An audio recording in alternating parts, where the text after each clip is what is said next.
All courtesy of refrigeration. Fresh salad and fresh ravioli.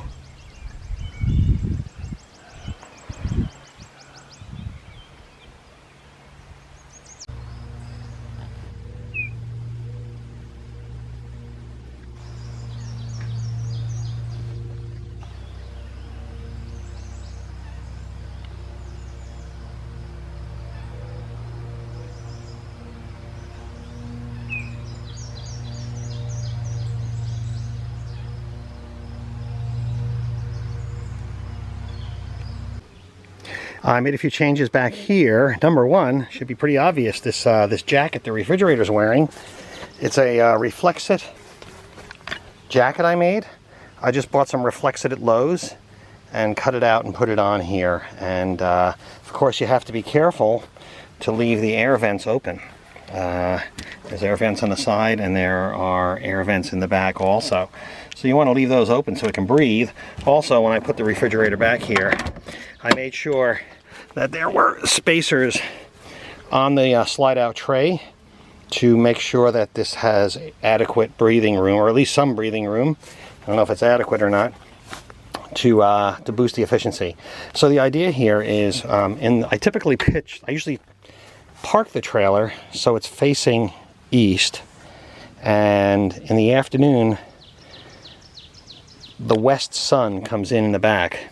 And while Reflexit doesn't have a lot of R value, it does have this shiny Malar surface, which is pretty good at reflecting radiation, solar radiation, heat radiation, radiant heat. So it reflects radiant heat pretty well. So I put this on hoping that when the sun hits this refrigerator, it will do a better job at insulating it. I just, cut it out. I glued it with the Reflexit tape, and I used some hot glue to just stick it to the trailer. I left a little airspace where I could for better thermal efficiency. So jury's out on whether this is working or not.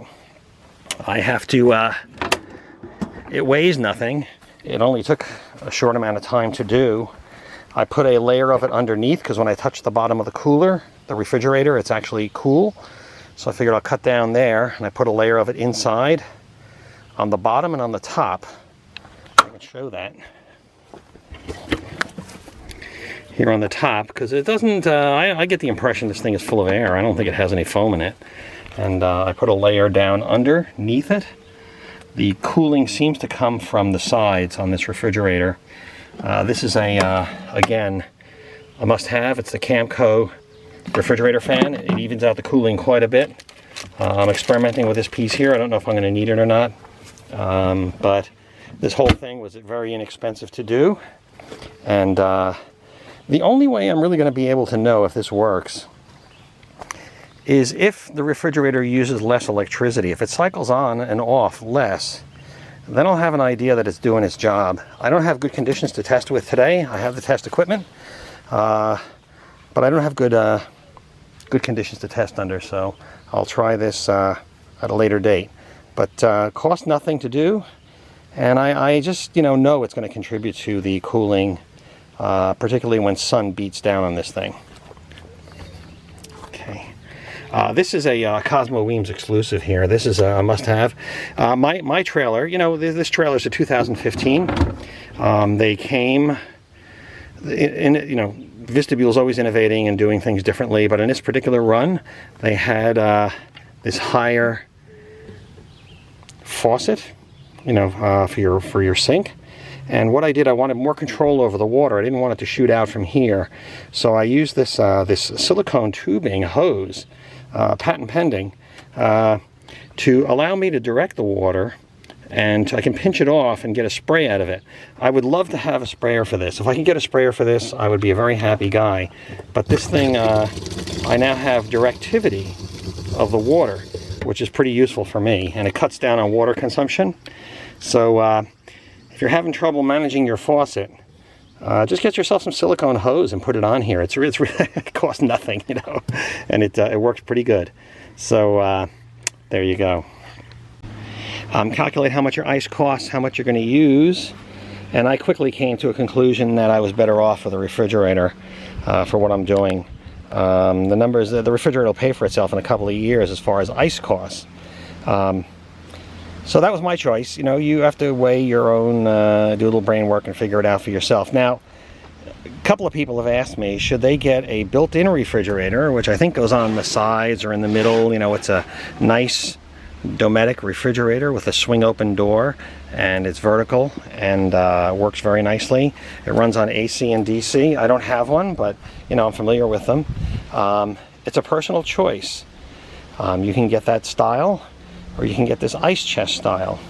Now, for me, it was a no-brainer.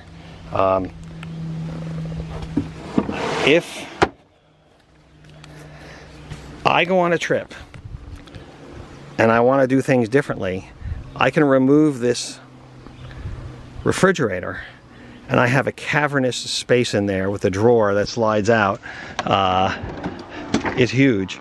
And if I want to put food in there and water in there instead of refrigerated goods, I can do that.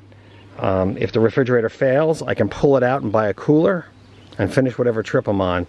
So for me, I wanted that kind of versatility. Not everybody needs that, but you know, weigh your needs, see what you're planning on doing. If you know exactly what you're going to do the rest of your life, then hey, it's a no-brainer. You know, and you want that other refrigerator, that's great. Me, I don't know what I'm going to do, but I know I'm going to be doing a lot of things. So I wanted that versatility.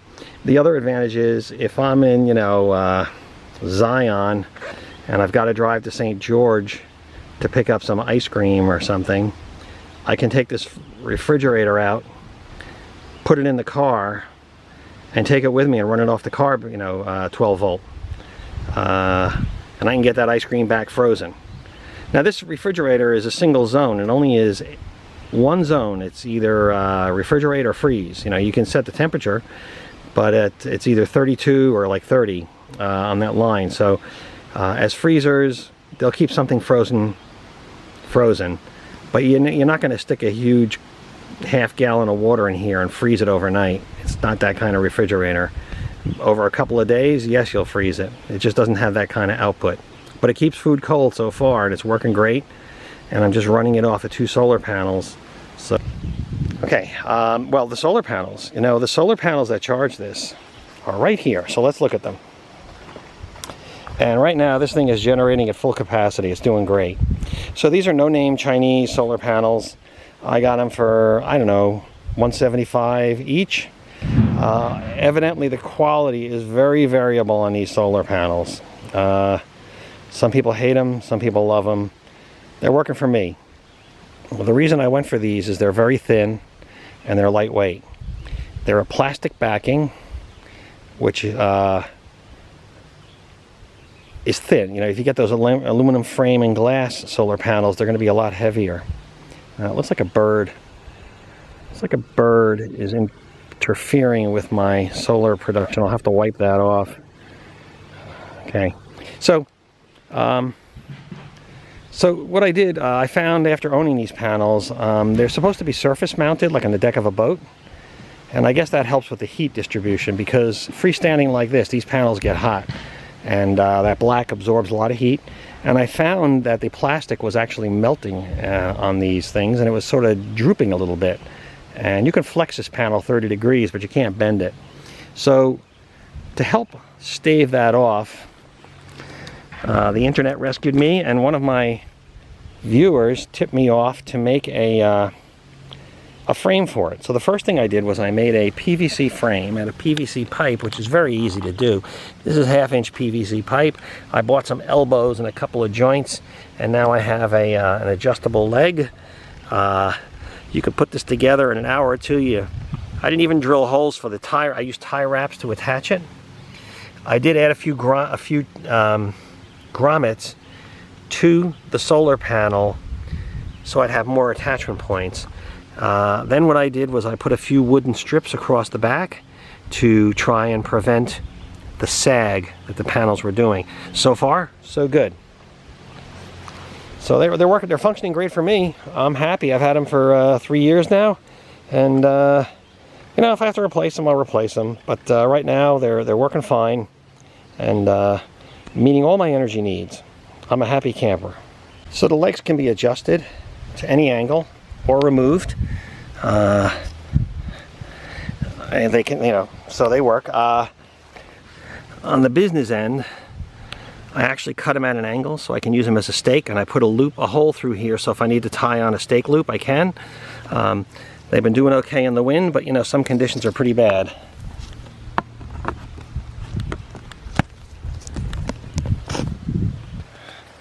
I've had wind conditions that were so bad that I just laid the panel down, and there's plenty of places to tie it down if you need to. So I'm pretty happy with the solar setup so far. I have not run out of energy, and that's a good thing. Wilma Buttfit asked me, should I get a refrigerator or a cooler?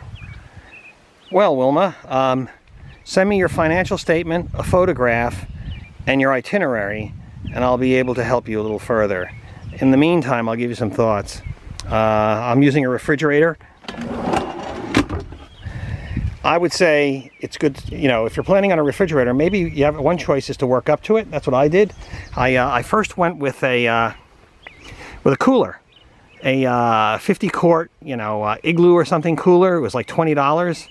So the Igloo cooler worked fine for a couple of seasons. I had no problem with it. It was only $20, minimal startup. So I got 3-4 days out of one ice filling. And when you use ice, your money is literally going down the drain, but ice has some advantages. It's a proven technology. It has a known melt rate. You can determine when you're going to run out of ice. You can go buy some more. That's the good news. The bad news is you ran out of ice, you have to go buy some more. Also, there's the efficiency of the ice. You have to have everything either submerged in the water or surrounded by the ice. There's not much convection cooling going on there. I have not run out of energy. I almost came close to running out of energy once. I would have hooked it to the car, then started up the car and let it charge the trailer battery. But that didn't happen. I'm good. So, if you're out in Arizona, New Mexico, areas where you have clear view of the sky at all times, solar's a no-brainer. It's a bit more of a challenge here in the east. I've got forest to contend with, overhead leaves, rain and clouds and all that. So I'm taking that challenge. I'm doing it. This is the bare minimum of a solar panel powered refrigerator you're going to want to do. I'm at the edge and I'm succeeding with the 200 watt solar panels. That's two 100 watt solar panels, and so far I'm succeeding, and I'm not sorry that I got them. Everything is working out as predicted.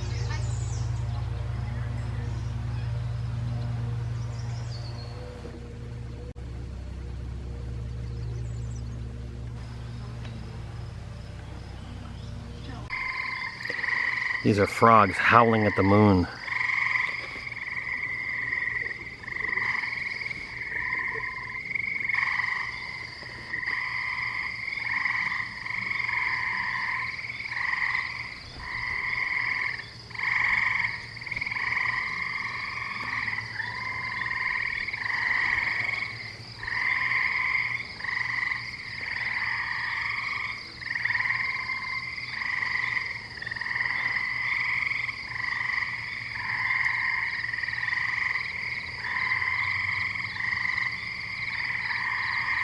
That's actually the moon moving at its own speed.